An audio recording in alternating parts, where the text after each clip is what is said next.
오늘 우리가 읽은 본문을 중심으로 예배자로 헌신하라는 제목으로 말씀을 함께 나누겠습니다. 우리 옆에 계신 분들에게 한번 인사합시다. 당신은 하나님의 보배입니다. 네, 한 번 더 인사합시다. 은혜 받는 이 시간 됩시다.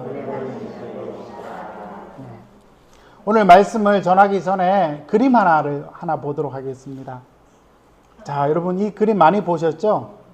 예, 여러분 19세기 후기 인상주의 화가였던 반 고흐의 그림입니다. 별이 빛나는 밤이라는 그림인데 특별히 고흐는 이게 밤을 참 좋아했다고 합니다. 특별히 고흐가 어릴 때 어머니가 그에게 편지하기를 하늘의 별과 빛은 하나님의 사랑이다 이렇게 편지를 했고, 그는 어릴 때부터 어머니의 편지를 받고 또 아버님이 목사님이었다 그래요. 아버님과 함께 밤거리를 산책하면서 저 하늘의 별들, 하늘의 빛을 바라보며 하나님의 사랑을 느끼고 영적인 은혜를 어릴 때 경험했다고 합니다. 특별히 이 그림은 그가 마지막 인생 요양원에 있을 때 그렸던 그림인데, 여러분 밤에 어두운 한 마을의 장면이죠. 그런데 하늘에 달이 있고 별이 있습니다. 그죠? 너무나 아름다운 그림입니다. 근데 하늘과 땅을 연결하는 왼쪽에 무엇이 있습니다? 이게 바로 사이프러스라는 나무인데, 이 나무가 하늘과 땅을 연결하는, 그래서 이 그림에서 마치 십자가와 같은 역할을 하는 것이 바로 왼쪽 나무의 특징이고, 바로 하늘과 땅을 연결하는 나무처럼 바로 이 교회 중심에 뭐가 있죠? 네, 십자가가 있는 교회가 있습니다. 그렇죠? 교회가 있고요, 중앙에. 그래서 하늘의 빛을 바로 이 마을이 누리고 있습니다. 그런데 놀라운 사실은 하늘의 별빛, 달빛처럼 각 집에 불이 켜져 있는데, 여러분 교회당 안에는 불이 켜져 있습니까? 꺼져 있습니까? 꺼져 있죠. 이게 중요한 포인트입니다. 그래서 물론 유럽의 교회들은 밤에 집회를 잘 안 하긴 합니다. 우리처럼 우리 한국 교회는 참 열심히 모이기를 기뻐하는 교회이기 때문에 밤에도 교회 예배당에 불을 켜놓은 교회가 있지만, 물론 유럽 교회들은 밤에 불을 안 켜놓기도 하지만, 고흐가 의도했던 이 그림의 의도를 우리가 100% 다 알 수는 없지만, 그 하늘의 빛, 하나님의 구원의 은혜가 마을의 각 집에도 있었지만 교회당 안에는 그 빛이 보이지 않음을 우리가 여기서 발견하게 됩니다. 이것은 그 당시 고흐가 살고 있었던 교회, 바로 교회의 영적인 현상을 또 우리에게 보여주는 겁니다. 하나님은 우리에게 이 세상의 빛이 되라고 하셨습니다. 맞습니까? 네, 세상의 빛이 되라. 왜냐하면 우리는 세상의 빛이고 소금이기 때문에. 그렇다면 우리가 어떻게 세상의 빛이 되고 소금이 될 수 있는가? 저는 오늘 여러분들에게 오늘 이 말씀을 전하면서 우리가 참 예배자로 하나님 앞에 성공할 때에 하늘의 빛이 다시 한번 우리를 회복하게 하고 하늘의 은혜로 천상의 빛으로 우리를 또한 새롭게 해 주실 줄 믿습니다. 여러분 교회가 교회로서 역할을 하는 것은 예배를 회복하는 것입니다. 성도가 성도로서 사명을 감당하는 일은 바로 무엇을 회복하는 길? 예배를 회복하는 길입니다. 우리가 매주일 드리는 예배이기 때문에 이 예배가 또 하나의 예배일 수 있습니다. 그렇지만 하나님은 오늘 이 예배 가운데 또 특별한 은혜로 찾아와 주실 줄 믿습니다. 제가 기도할 때 고백한 것처럼 최근에 미국 에즈베리 신학교, 감리교 신학교입니다. 그 신학교에 몇 주간 신학생들이 모여서, 대학생들이 모여서 자신의 죄악을 회개하고 예배의 자리로 나아가고, 미국 공영방송에서 지금 뉴스로 나오고 있습니다.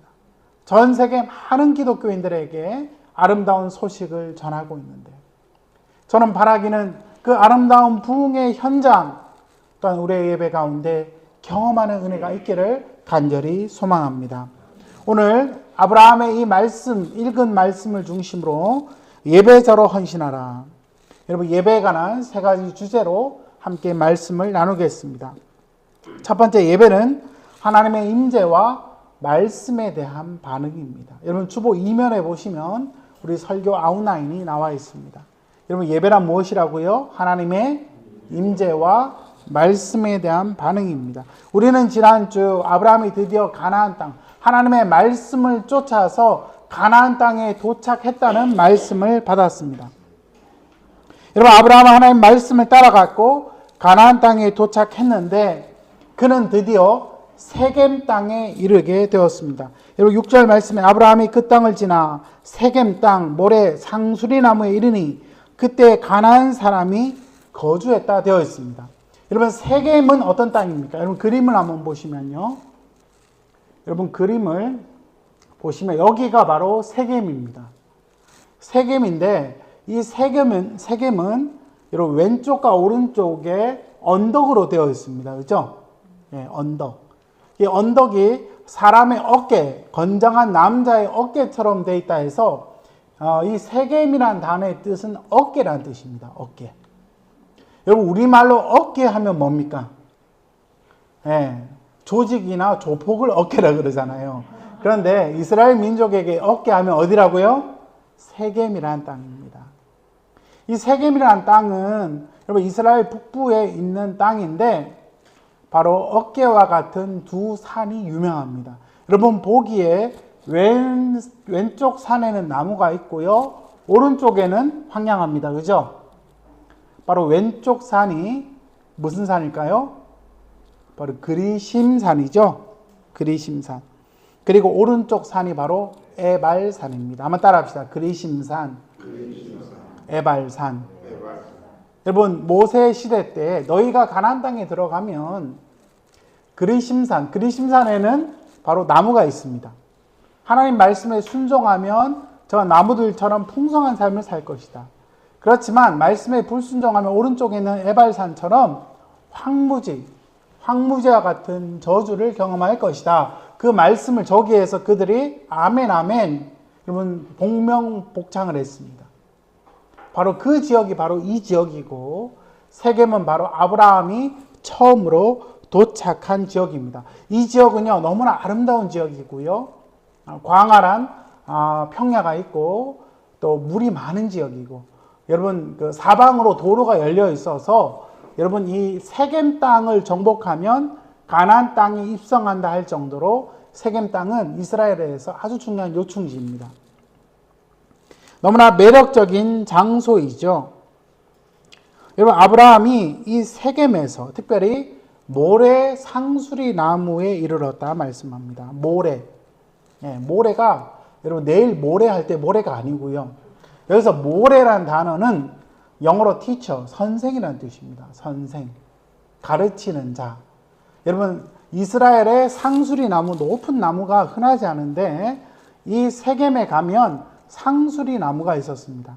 이 상수리 나무에 바로 모래 티처. 바로 이 나무에 가면 뭔가 가르쳐 주는 게 있다는 겁니다. 여러분, 그 우리나라도 어느 동네에 들어가면 큰 나무가 있지요. 그 나무 밑에 뭐가 있습니까? 성황당이 있잖아요. 그러니까 옛날에 고대 사회에서 큰 나무 밑에는 바로 종교적인 의례와 제의를 드렸던 장소가 큰 나무입니다. 모래 상수리 나무는 선생처럼 하늘의 뜻을 가르쳐주는 가나안 민족의 특별히 주술사들이 저기에서 점을 치고 저기에서 종교 의식을 했던 장소가 바로 상수리 나무입니다.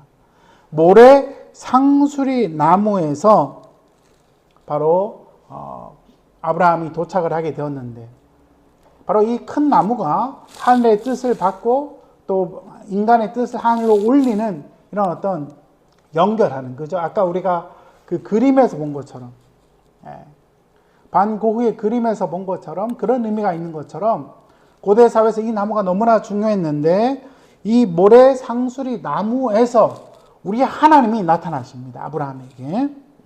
아브라함에게 나타나셔서 여러분 하나님의 임재와 약속입니다. 이 땅을 내 자손에게 주리라. 7절 말씀. 우리 7절 말씀 함께 읽겠습니다. 시작. 여호와께서 아브라함에게 나타나 이르시되 내가 이 땅을 내 자손에게 주리라 하신지라. 자기에게 나타나신 여호와께 그가 그곳에서 제단을 쌓았다. 모래 상수리 나무에서 우리 하나님이 나타나셨습니다. 하나님의 현현, 하나님의 계시가 있었던 것이죠. 그리고 하나님은 이 땅을 내게 주겠다.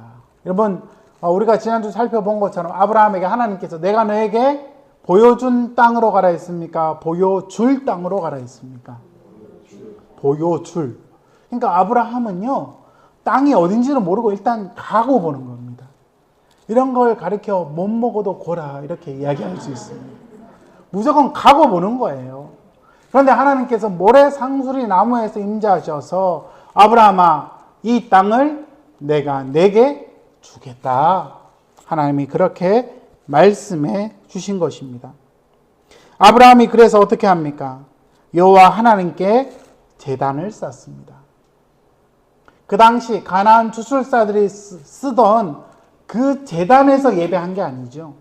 다른 사람들이 제단을 쌓았던 그곳에서 예배한 게 아니라 자기 스스로 제단을 만들어서 하나님 앞에 예배했음을 말씀하고 있습니다. 이렇게 단을 쌓는다는 것은 하나님을 향한 헌신, 감사, 충성의 의미를 바로 담고 있는 것입니다. 여러분, 예배란 무엇입니까? 예배란 하나님의 임재, 하나님의 말씀에 대한 반응이죠. 한번 따라합시다. 예배란 하나님의 임재와 하나님의 말씀에 대한 반응입니다. 그렇습니다. 하나님은 오늘 예배의 자리에 우리와 함께 하십니다. 하나님은 오늘 예배의 자리에 우리에게 말씀하십니다. 하나님이 말씀하시고 임재하실 때에 우리는 반응하게 되죠. 감사하고 회개하고 찬양하고 돌이키고 엎드리게 되고 여러 반응을 하게 되는데, 우리는 예배하면 우리 인간 편에서 하나님께 드리는 예배에 대한 관심이 많지만 성경은 하나님이 임재하셔서 말씀하시는 것이 예배라고 말하고 있는 것입니다. 여러분 주님이 세우시는 우리 교회, 우리 교회 예배 가운데 하나님의 임재를 경험하는 그 은혜가 있기를 축원합니다. 하나님의 말씀이 들리는 은혜가 있기를 소원합니다. 그래서 아브라함처럼 구별된 제단, 헌신된 제단, 하나님께만 드리는 제단을 우리 모두 드려서 하나님이 흠령하시는 예배자, 그 예배자로 하나님 앞에 성공하는 우리 모두가 되기를 주의 이름으로 축원합니다. 두 번째로, 예배는 계속되어야 할 헌신입니다. 계속되어야 할 헌신입니다. 여러분, 아브라함이 이 세겜 땅에서 드렸던 예배는요, 그 후에 믿음의 후손들에게도 귀감이 된 사건입니다. 여러분들이 예배 자리를 지키고 여러분이 이곳에 와서 하나님을 예배하면요, 예배하는 그 아름다운 삶을 후손들도 언젠가는 기억하고 우리의 믿음의 후손들도 참된 예배자로 살아가게 되는 것입니다. 동시에 여러분, 우리의 조상들이 은혜를 받았던 것만에만 우리가 머물지 아니하고 우리의 현재의 삶 속에서 우리가 또한 예배자로 하나님은 살게 하시는데, 첫 번째로 이 세겜에서 특별히 또한 하나님께 헌신했던 사람은 바로 야곱입니다. 이 야곱은요, 돌이킴의 예배, 바로 회개의 예배를 드렸던 사람입니다. 창세기 35장 1절에 보시면 일어나 베델로 올라가서 제단을 쌓아라. 하나님께서 바로 야곱에게 베델에 올라가서 예배를 드려라 그렇게 말씀하십니다. 그러면 창세기 34장에는요, 야곱의 가정에 수치스러운 사건이 하나 등장하죠.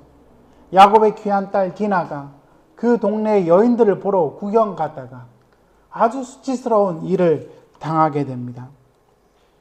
그 땅 투장 세겜에게 부끄러운 일을 당하게 되는데, 결국 세겜이 디나를 연모해서 결국 결혼하기를 원하는데, 야곱의 가문은 바로 하나님의 언약의 백성이니까 우리는 할례 받지 않은 가문과 결혼할 수 없다. 그래서 너희가 할례를 받으면 결혼하겠다 해가지고 할례를 다 받아요, 세겜의 가문이. 여러분, 할례를 받으면 이게 며칠 지나면 되게 아픈가 봅니다. 3일째가 되었는데, 그날 여러분, 엄청난 충격적인 사건이 일어나죠. 시몬과 레위가 칼을 차고 들어가서 아파서 여러분 땅바닥에 누워 있는 남자들을 다 도륙하고 죽이게 되고, 바로 그 세겜 족장에 있는 가문의 여인들과 또 모든 것들을 다 가져옵니다. 여러분, 이 사건이요, 야곱에게는 너무나 충격이 된 사건이죠. 너무나 큰 사건이었습니다. 그런데 하나님께서 마음에 큰 고민과 답답함이 있던 야곱에게 나타나셔서, 야곱아, 일어나서 베델로 올라가라. 그리고 하나님께 예배해라. 제단을 쌓아라. 그렇게 말씀합니다. 그래서 아브라함은 온 가족들에게 우리가 베델로 올라가서 하나님께 예배하자 하면서 너희가 갖고 있는 우상들, 이방 신상들을 다 모아서 바로 세겜 땅에 있는 상수리 나무에 다 파묻어라.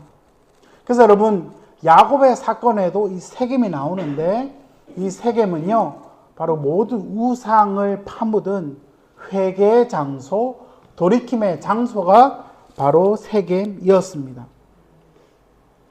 여러분, 믿음의 가정이라 해서 항상 행복한 일만 있는 것이 아니죠. 믿음의 가정에도 어려운 일이 있을 수 있습니다. 믿음의 가정에도 예상치 않은 사건이 있을 수 있습니다. 믿음의 사건에도 아픔이 있을 수 있습니다. 그런데 중요한 것은요, 그때 우리가 하나님 앞에 어떻게 반응하느냐가 중요한 겁니다. 하나님은 우리의 가문을 통하여 말씀하십니다. 얘들아, 여호와께로 돌아오라. 하나님께 돌아올 때에 그 가문은 다시 흥하게 되는 것입니다. 하나님께 돌아올 때 그 민족은 다시 일어나게 될 줄 믿습니다. 여러분, 그러므로 우리 믿음의 성도들에게 돌이킴과 회개는 능력인 것이죠. 한번 따라합시다. 회개가 능력입니다. 여러분 믿습니까? 돌이킴과 회개가 능력입니다. 하나님 말씀으로 돌이킬 때 하나님은 우리에게 새로운 은혜를 허락하시는데, 야곱의 가문이 베델에 올라가서 참 예배를 드릴 때에, 세겜 땅에 가서 모든 우상을 파묻을 때에 하나님께서 다시 야곱에게 복을 주셨다고 말씀하고 있습니다. 여러분 가문이 대대로 하나님을 잘 믿는 모태신앙이십니까? 뼈대 있는 가문 있을 거예요. 그런데 여러분, 선조가 받은 은혜에만 여러분 만족하지 마시고, 여러분 당대에 하나님 주실 특별한 은혜가 있을 줄 믿습니다. 여러분 후예들이 또한 받을 은혜가 있을 줄 믿습니다. 그 은혜의 주인공 될 수 있기를 주의 이름으로 축원합니다. 세 번째는 모세 예배입니다. 모세는요, 특별히 모세 시대 예배는 성막을 하나님이 만들라고 하셨는데, 특별히 오늘 세겜과 연관돼서 주시는 말씀은 신명기 11장 29절 말씀입니다. 우리 여러분 주보 안에 있습니다. 그 말씀 우리 함께 읽겠습니다. 시작. 내 하나님 여호와께서 내가 가서 차지할 땅으로 너를 인도하여 들이실 때에 너는 그리심 산에서 축복을 선포하고 에발 산에서 저주를 선포하라. 여러분, 그리심 산에서는 뭐를 선포하고, 그리고 에발 산에서는 뭐를? 저주를. 아까 그리심 산은 여러분 그 풀과 나무들이 많은 곳이죠. 그리고 에발 산은 민둥산입니다. 아무것도 없는 산입니다. 바로 하나님은 두 산에서 축복과 저주를 선포해라. 너희가 가나안 땅에 들어가면 바로 세겜 땅에 가서 그 일을 하라고 하나님이 모세를 통해 말씀해 주신 겁니다. 여러분, 신명기는요, 바로 하나님의 말씀을 다시 기록한 성경입니다. 신명기. 그래서 한자로 보면 이 신자가 거듭한다 신자입니다. 거듭한다. 명할 명자. 하나님의 명령, 모세에게 주셨던 시내산, 호렙산에서 주신 언약을 모압 평지에서 거듭해서 말한 게 신명기입니다. 영어는 듀트로노미. 다시 하나님의 법을 설명한 것이 신명기인데, 바로 모압 평지에서 하나님의 말씀에 순종해라. 그러면 그리심산처럼 너희는 축복을 경험할 것이고, 하나님 말씀에 불순종하면 에발산이 경험한 것처럼 저주를 경험할 거라고 모세가 말씀하고 있는 겁니다. 여러분, 우리가 신명기 말씀을 읽다 보면 어떤 은혜를 받습니까? 참 순종이 복이구나. 하나님 말씀에 순종하는 게 복이에요. 여러분의 가문이 잘 되는 길이 하나 있습니다. 하나님 말씀에 순종하는 길임을 믿습니다. 여러분, 말씀에 순종하는 가문, 말씀에 순종하는 사람, 말씀에 순종하는 사람은요, 고난과 시련이 있다 할지라도 하늘의 복을 누리게 되는 것입니다. 세 번째로 여호수아의 예배는요, 바로 하나님만을 사랑하는 예배입니다. 하나님만을 사랑하는 예배. 여호수아 23장, 24장에 보면 여호수아가 이제 이스라엘 민족에게 고별 설교를 합니다. 고별. 그 고별 설교를 하는 장소가 24장에 보면 어딜까요? 예, 오늘 계속 나오는 장소 어디요? 세겜입니다. 여러분, 여호수아가 이스라엘 모든 지파를 어디에 모았다? 세겜에 모아서 하나님의 법을 다시 설교합니다. 모세가 바로 세겜 땅에서 그리심산과 에발산에서 그렇게 하라 한 것처럼 여호수아가 그렇게 하는데, 여러분 그 주보에 보시면 24장 14절, 여러분 여호수아 24장의 핵심이 14절 말씀인데요, 우리 한 목소리로 함께 읽겠습니다. 그러므로 이제는 여호와를 경외하며 온전함으로 그를 섬겨라. 우리 조상 애굽에서 섬기는 신들을 치워버리고 여호와만 섬겨라. 아멘. 너희가 앞으로 가나안 땅을 이제 정복했다. 정복한 가나안 땅에서 어떻게 여호와만을 섬겨라. 첫 번째, 여호와만을 경외하라는 겁니다. 여호와 하나님만을 예배하는 것입니다. 두 번째는 온전함으로, 온전하다는 것은 성실함으로 나아가라는 겁니다. 세 번째, 주보에는 진실함으로가 빠졌어요. 예, 제가 어떻게 쓰다가 타이핑을 잘못했습니다. 진실함으로 하나님 앞에 진실함으로 나아가라. 네 번째는 여호와만을 섬겨라. 여러분, 모든 삶의 영역에서 여호와 하나님만을 섬기라고 말씀합니다. 무엇보다 과거의 강 저쪽은 어디를 말할까요? 바로 아브라함이 살던 메소포타미아, 유프라테스, 티그리스 강, 그 바로 사이가 바로 메소포타미아인데, 강 저쪽에서, 그리고 애굽에서 섬긴 신들을 모두 버리고 여호와만을 섬겨라. 그렇게 말씀하고 있는 것입니다. 그래서 여호수아 24장 15절에는 우리 함께 읽겠습니다. 오직 나와 내 집은 여호와를 섬기겠노라. 아멘. 여러분, 여호와 하나님만을 섬기기를 원하십니까? 아멘. 예. 그래서 여러분 그 여호수아서에 보면 여호와만을 섬기겠느냐 하면 아멘 하는 겁니다. 모세 시대도 그랬고. 자, 그럼 제가 한번 해보겠습니다. 자, 여호와만을 경외하겠습니까? 아멘. 여호와만을 온전함으로 섬기겠습니까? 아멘. 여호와만을 진실함으로 섬기겠습니까? 아멘. 여호와만을 예배하겠습니까? 아멘. 아멘. 여러분, 그러한 다짐과 결단, 또 그로 말미암는 하나님을 사랑하는 복, 그 은혜가 우리 모두에게 있기를 주의 이름으로 축원합니다. 네 번째는 우상을 제거하는 것입니다. 결국 하나님이 강조하시는 예배의 핵심은요, 우상을 제거하는 겁니다. 여러분, 우리는 하나님만을 예배합니다. 아멘. 우리는 하나님을 경외하는 사람입니다. 그런데 하나님을 섬기다 보면 나도 모르게 내 안에 있는 우상을 발견할 때가 있더라는 거죠. 저는 사역자로서 하나님의 일을 열심히 하는 것을 미덕으로 삼고 열심히 사역을 해왔습니다.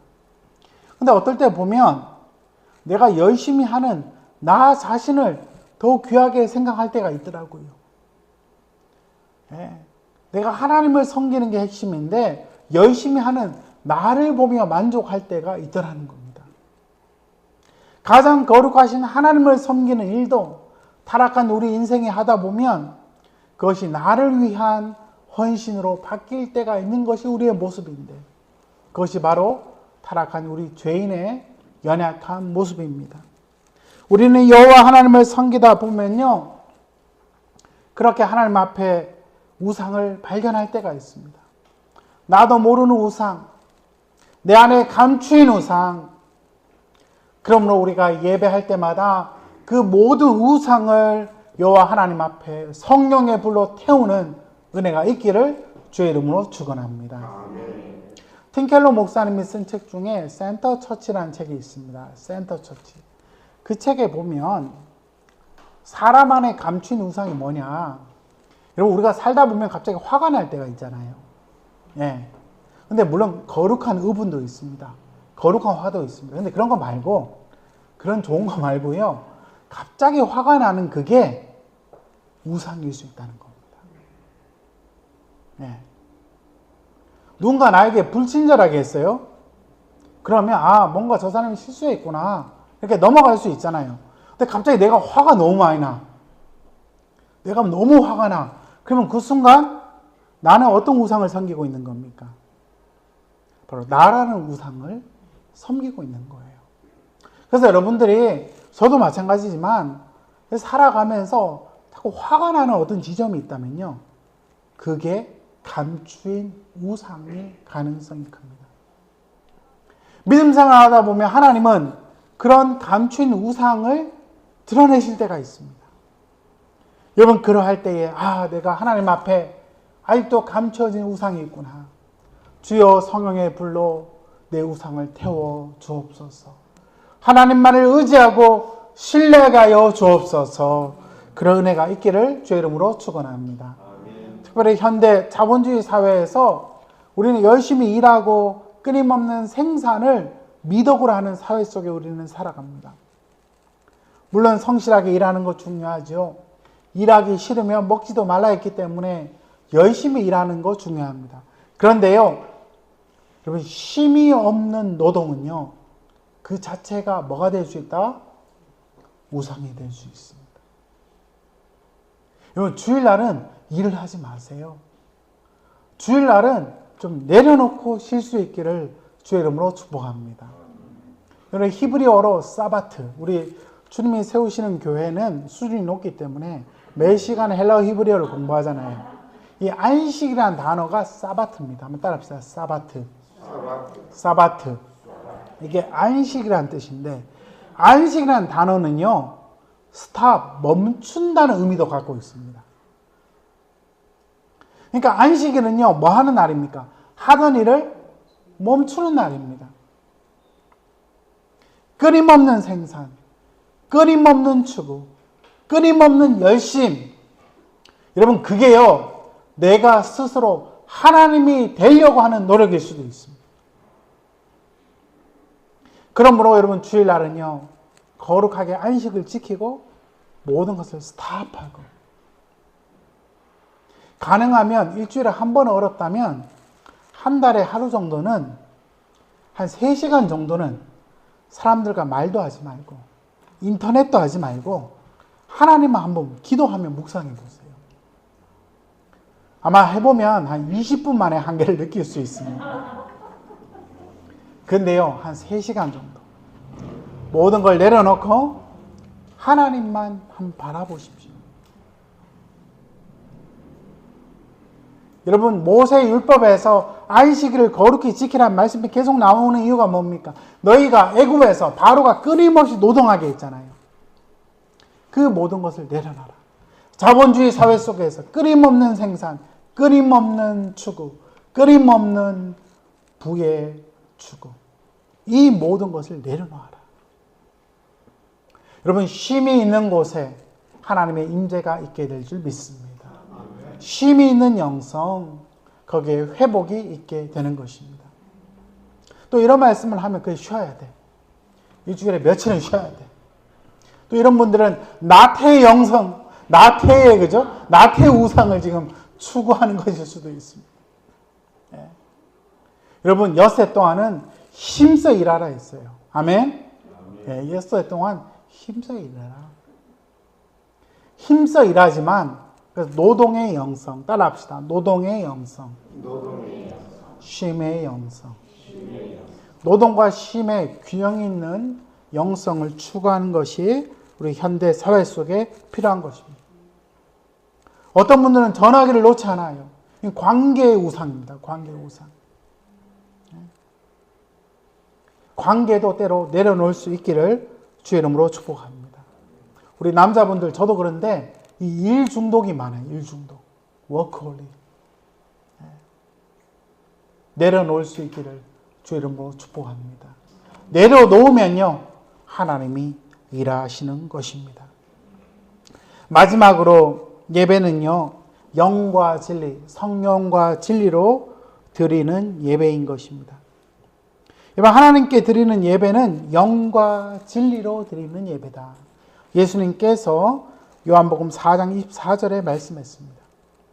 예수님께서 이 말씀을 바로 수가성 여인, 사마리아 땅에 있던 수가성 여인에게 이 말씀하셨는데, 여러분, 이 수가성 여인이 있던 땅이 어느 땅입니까? 오늘 계속 나오는 땅이죠? 세겜 땅입니다. 참 신기해요. 아브라함이 드렸던 그 예배 장소, 그리고 야곱과 여호수아가 드렸던 예배 장소에서 예수님은 진정한 예배를 말씀하신 거예요. 그래서 여러분, 성경을 보다 보면 이렇게 아구가 탁탁 맞아요. 이런 걸 가르쳐 전문 용어로 아다리가 맞다 이렇게 이야기를 하는데, 여러분, 성경은요 그냥 이렇게 쓰여진 게 아닙니다. 예수님도 아무 장소에 가서 예배를 말씀한 게 아닙니다. 의미 있는 장소에서 중요한 말씀을 하신 겁니다. 예수님께서 말씀하실 요한복음 4장 21절에 내 말을 믿어라. 이 산에서도 말고, 이 산은 그리심산입니다. 세겜 땅에서 사마리아 사람들이 그리심산에 바로 예배당을 지어놓고 예배를 드렸습니다. 이 산에서도 말고 예루살렘에서도 말고 너희가 아버지께 예배할 때가 이르는데 곧 이때다. 예배하는 자들은 영과 진리로 예배할지니라. 성령과 진리로 예배라. 성령과 진리로 예배한다는 건 첫 번째로 진리, 예수 그리스도로 예배하는 것을 의미합니다. 여러분, 예배는요, 예수 그리스도의 복음, 예수 그리스도의 진리가 선포되어야 됩니다. 우리 교회 예배 가운데 죄를 고백하는 시간이 있죠. 그리스도의 속죄의 은혜를 힘입어 죄를 고백하고 용서를 받는 시간이 있습니다. 여러분, 예배의 중심에는 그리스도가 계셔야 합니다. 그리스도를 통해 우리는 하나님 보좌 앞에 나아갈 수 있기 때문에 예배에는 그리스도가 중심에 계셔야 합니다. 두 번째로는 성령을 통한 예배입니다. 그리심산의 예배, 예루살렘의 예배, 이제는 예배 장소가 중요한 게 아니라, 여러분, 유대인들이 살던 바로 가나안 땅에서만 예배를 드리는 것이 아니라 성령과 진리로 말미암아 이방 땅에서도 어디든지 하나님이 정하신 곳이면 예배할 수 있는 것입니다. 우리 집의 막내 아들 인겸이가 우리 예배를 오늘은 좀 지난주는 오고 오늘 안 하는데, 아빠, 우리가 왜 카페에 가서 자꾸 예배를 드려야 돼? 그 질문을 하더라고요. 예. 아니, 몇 주를 지났는데도 아빠, 우리가 왜 자꾸 교회에서 예배를 안 드리고 왜 카페에서 예배를 드리냐고. 그래서 제가 차근차근히 설명을 해줬습니다. 네. 제가 몇 번을 설명해 줬는데 하루는 나를 잡고, 인겸아, 네가 생각하는 교회에서도 예배를 받으시지만 우리가 주님이 세우시는 이 카페에서도 예배를 드리면 여기에 하나님의 임재와 하나님의 말씀이 있단다. 여기에서도 하나님께 예배를 드릴 수 있단다. 이렇게 얘기를 하고 나니까 그 다음부터는 이제 그 질문을 안 하더라고요. 지금은 이제 그 질문 안 합니다. 여러분, 우리가 이 카페에서 예배를 드린다 할지라도 영과 진리로 예배를 드린다면 하나님은 이 예배를 받아 주실 줄 믿습니다. 여러분, 신약 시대의 새로운 예배 시대가 열렸습니다. 그것은 성령과 진리 대신 예수 그리스도로 말미암아 우리는 하나님 보좌 앞에 담대히 나아가게 되는 것입니다. 성령의 은혜를 통하여 예수 그리스도의 복음으로 말미암아 하나님을 만나고 하나님의 음성을 듣고 하나님의 임재를 경험함으로 말미암아 우리 속에 하늘의 기쁨과 은혜가 흘러 넘치게 될 줄 믿습니다. 여러분, 예배자로 헌신하고 예배자로 성공하는 우리의 인생에게 바로 세상의 빛들로 살아가게 하실 줄 믿습니다. 고우가 살던 그 시대 속에 교회가 빛을 잃었던 것을 그림으로 우리가 보았지만 하나님의 빛, 하나님의 은혜를 예배 가운데 경험하게 된다면 우리는 예수의 생명의 빛을 온 세상에 전하게 될 줄 믿습니다. 한평생 살며 참 예배자로 여호와 하나님 앞에 예배의 제단을 쌓고 삼위 하나님께 예배의 성공자로 사는 저와 여러분 될 수 있기를 주의 이름으로 축원합니다. 주신 말씀 기억하면서 우리 함께 찬양 앞